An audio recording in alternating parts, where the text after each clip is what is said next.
Students यहाँ पे हमारे पास जो क्वेश्चन नंबर 1 है, इसमें हमारे पास 5 ब्लॉक्स दिए हुए हैं। ये हमारे पास 5 blocks A B C D and E हैं।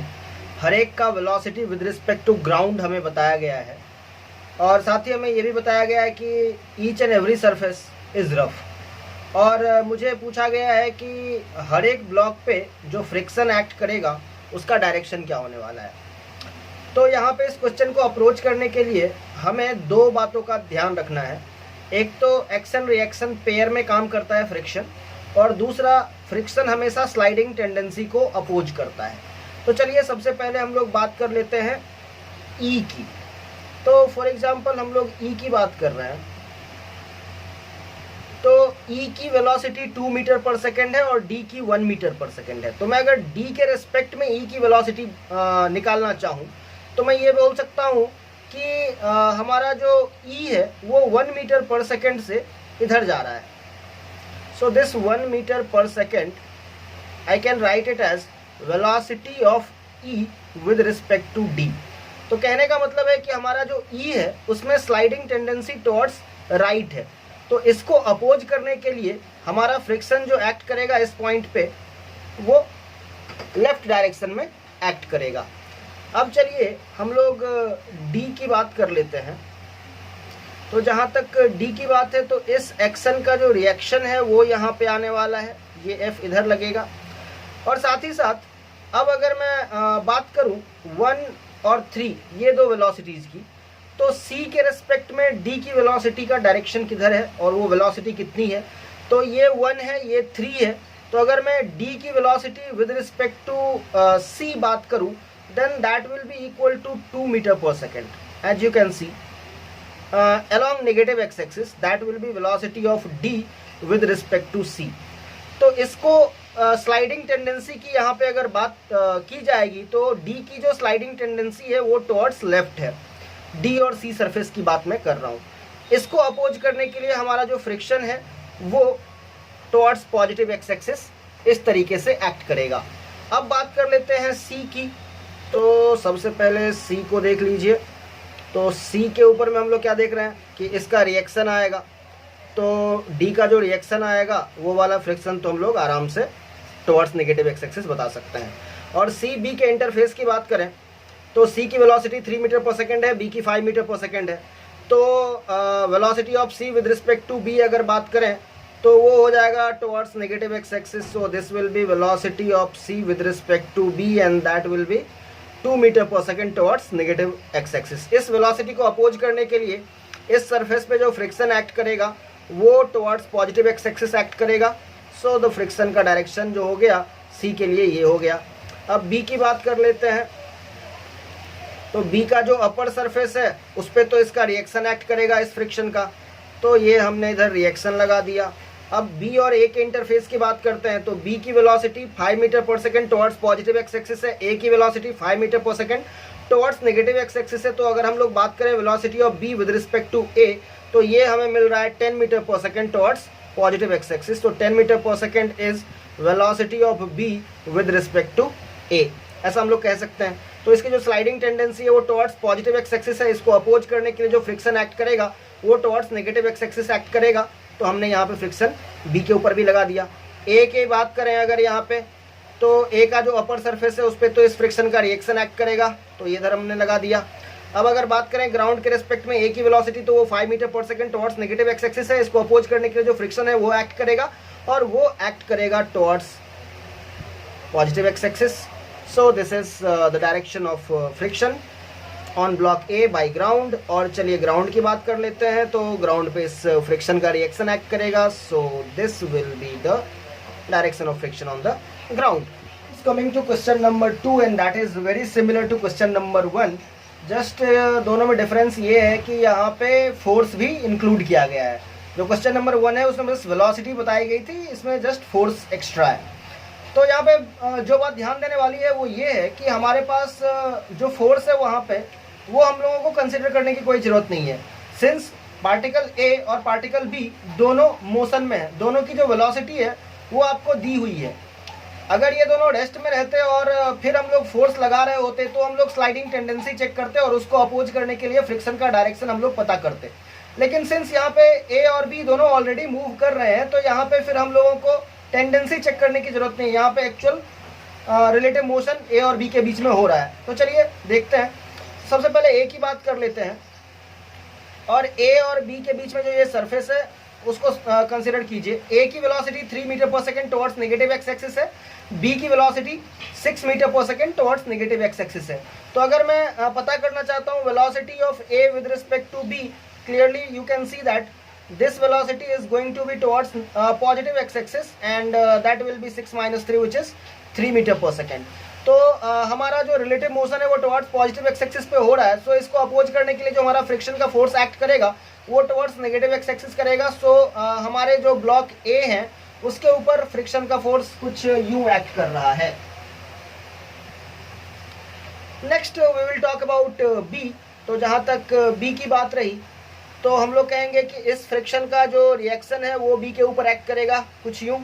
अभी ग्राउंड और बी की बात करें, इस इंटरफेस की मैं बात कर रहा हूँ, इस सरफेस की बात कर रहा हूँ, तो इसकी वेलोसिटी 6 मीटर पर सेकेंड है इधर। तो इस 6 मीटर पर सेकेंड को अपोज करने के लिए हमारा जो फ्रिक्शन है वो again towards positive x axis काम करेगा। और ग्राउंड की बात करें तो ग्राउंड पे इस फ्रिक्शन का जो रिएक्शन है वो टुवर्ड्स नेगेटिव एक्स एक्सिस काम करेगा।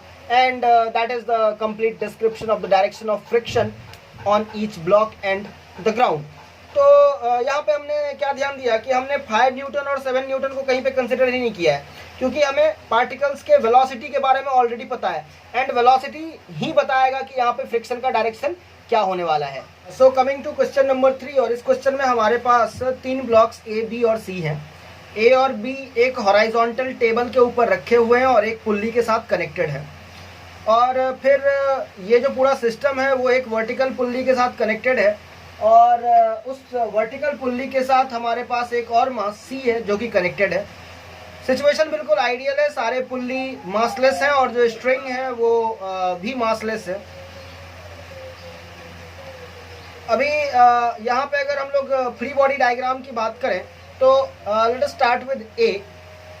Since A is kept on a horizontal table, तो इसमें जो नॉर्मल और एम जी है वो परपेंडिकुलर टू द टेबल आएगा, और उसको रिप्रेजेंट करने के लिए मैं डॉट और क्रॉस का सहारा ले रहा हूँ। तो ए के ऊपर जो हमारा नॉर्मल एक्ट करेगा वो डॉट डायरेक्शन में, यानी कि perpendicular to the plane and coming out of it, कुछ ये डायरेक्शन होगा नॉर्मल का, और एम जी जो होगा वो क्रॉस डायरेक्शन में एक्ट करेगा। So let us write mass of A into g, और साथ ही हमारा जो टेंशन होगा वो इसी प्लेन में होगा। So let us write tension as T, और लेट अस से कि हमारा जो एक्सेलरेशन है वो इधर हो गया, and I will call it a1। अब b की बात कर लेते हैं सिमिलरली। तो b के केस में हम लोग यहाँ पे कह सकते हैं, ये a था, ये हमारा b है। b के केस में भी सेम ही होने वाला है, नॉर्मल डॉट डायरेक्शन में एक्ट करेगा, और mg जो है वो क्रॉस डायरेक्शन में एक्ट करेगा, mb इंटू जी, और ये दोनों एक दूसरे को बैलेंस कर लेंगे।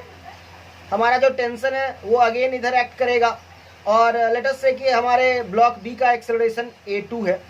अभी अगर मैं इस पुल्ली को P1 कह रहा हूँ और पुल्ली P1 की चर्चा करें, तो यहाँ पे हमारे पास टेंशन T है और यहाँ पे भी टेंशन T है।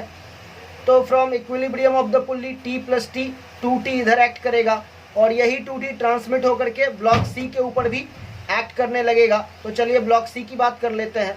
तो ब्लॉक C पे हमारा जो mg है वो तो डाउनवर्ड एक्ट करेगा, कहने का मतलब है mc इंटू जी, और हमारा 2t ऊपर एक्ट करेगा। एक्सेलरेशन की बात कर लें तो पुल्ली P1 को ध्यान से देखिए, ये हमारा पुल्ली P1 है, इसका ये वाला एंड जो है वो B के साथ कनेक्टेड है, इसीलिए ये A2 एक्सेलरेशन के साथ एक्सेलरेट कर रहा है।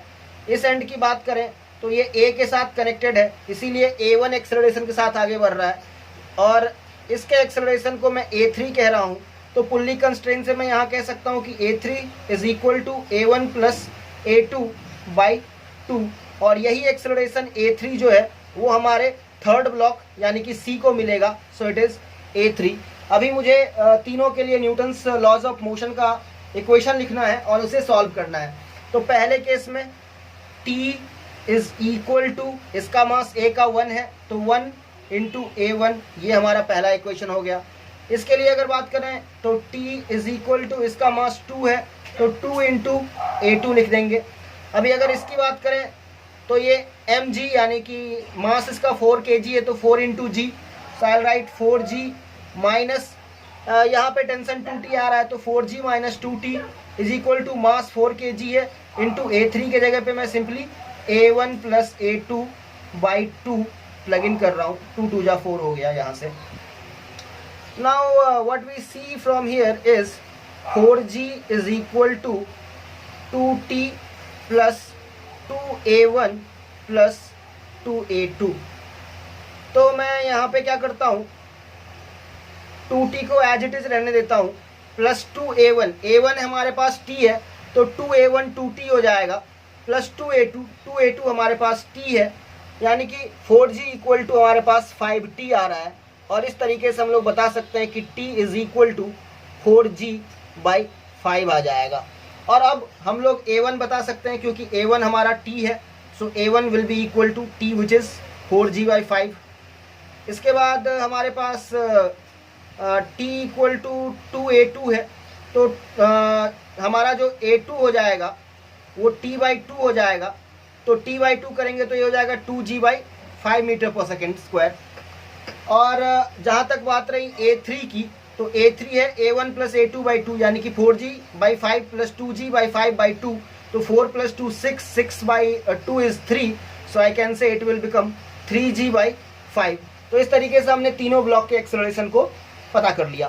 Students, coming to question number 4, और इस क्वेश्चन में हमारे पास एक पुल्ली का सिस्टम दिया है जिसके लेफ्ट एंड पे हमारे पास एक ब्लॉक है जिसका मास m/2 है, और इसके राइट एंड पे एक पर्सन है जिसका मास m है, और पर्सन क्लाइंब कर रहा है इस रोप को with an acceleration g/6 with respect to rope. यहाँ पे ये बात ध्यान देने वाली है कि हमें acceleration of person with respect to rope दिया हुआ है g/6,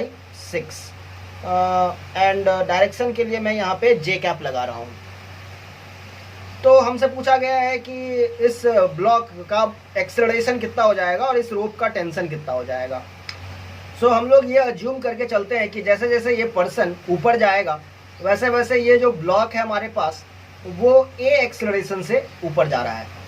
नाउ ये ब्लॉक अगर a एक्सेलरेशन से ऊपर जा रहा है तो रोप का जो ये एंड है वो a एक्सेलरेशन से नीचे जाएगा। सो अगर मैं इस एंड की बात करूं तो हम लोग यहाँ पे लिख सकते हैं कि acceleration of rope with respect to ground is equal to a minus J cap. और अगर मैं कैलकुलेट करना चाहूँ acceleration of person with respect to ground, then I can write acceleration of person with respect to rope plus acceleration of rope with respect to ground.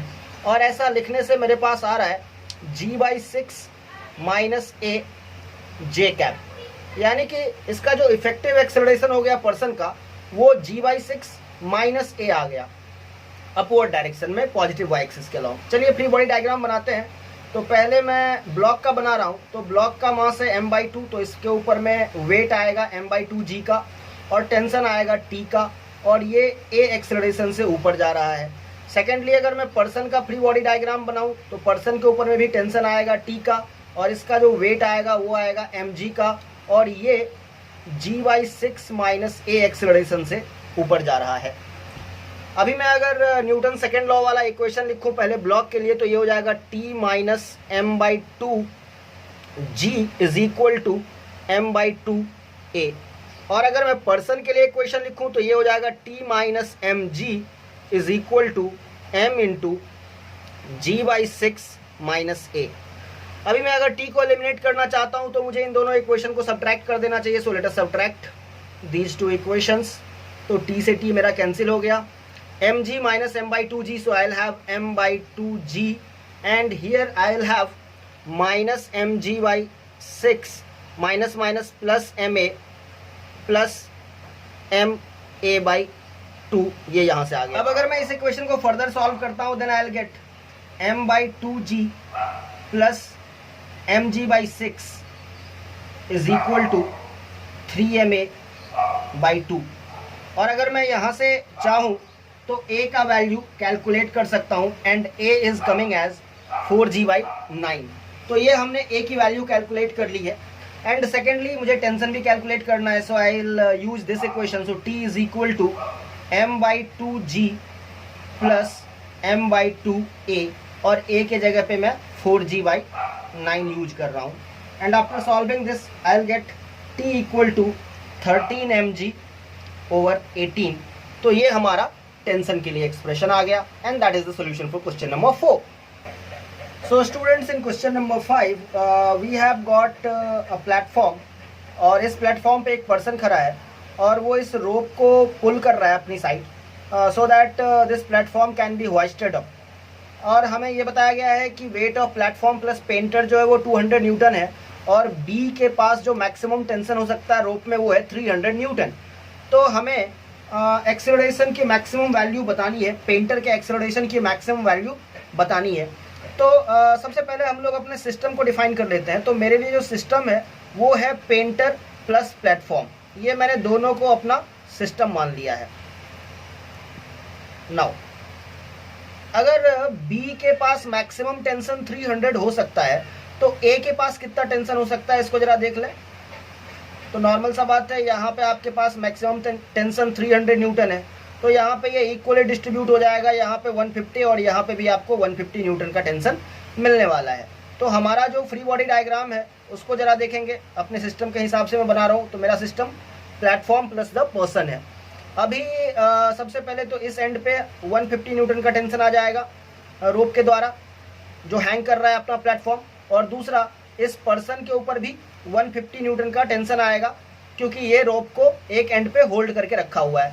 And जो total weight है हमारे पास वो है 200 Newton. So let us right 200 and let us say कि ये ए max acceleration से ऊपर जा रहा है हमारा सिस्टम, यानी कि platform plus the person.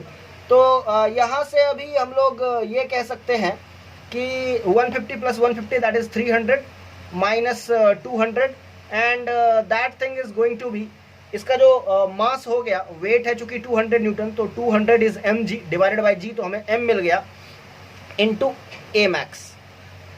So clearly we can see that 100 is equal to, so 100 is equal to 20 times a max, so 25 is 100 and from here I can say that the value of a max is going to be 5 meter per second square। तो ये हमारे question का part A था। Part B पे आते हैं। Part B में पूछ रहा है कि जब हमारा, पार्ट बी में भी दो पार्ट हैं, पार्ट 1 एंड पार्ट 2। तो पार्ट 1 में बोल रहा है कि हमारा पेंटर रेस्ट में है, तो हमें बताना है कि रोप ए में कितना टेंशन होगा। तो लेट अस से अगेन हम लोग अपना जो सिस्टम है सेम डिफाइन रखेंगे।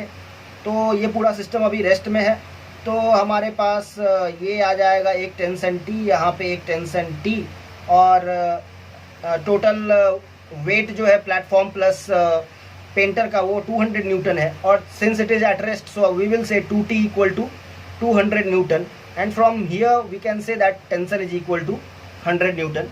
जो ए पॉइंट है वहाँ की बात कर रहे हैं।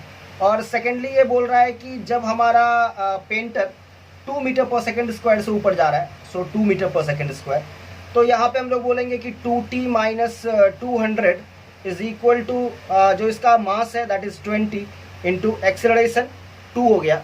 तो from here we can say that 2t equal to, so here we have got 2t equal to 40 plus 200 that is 240 and from here we can say that my tension is going to be 240 by 2 which is 120 Newton, and that is the answer for this question.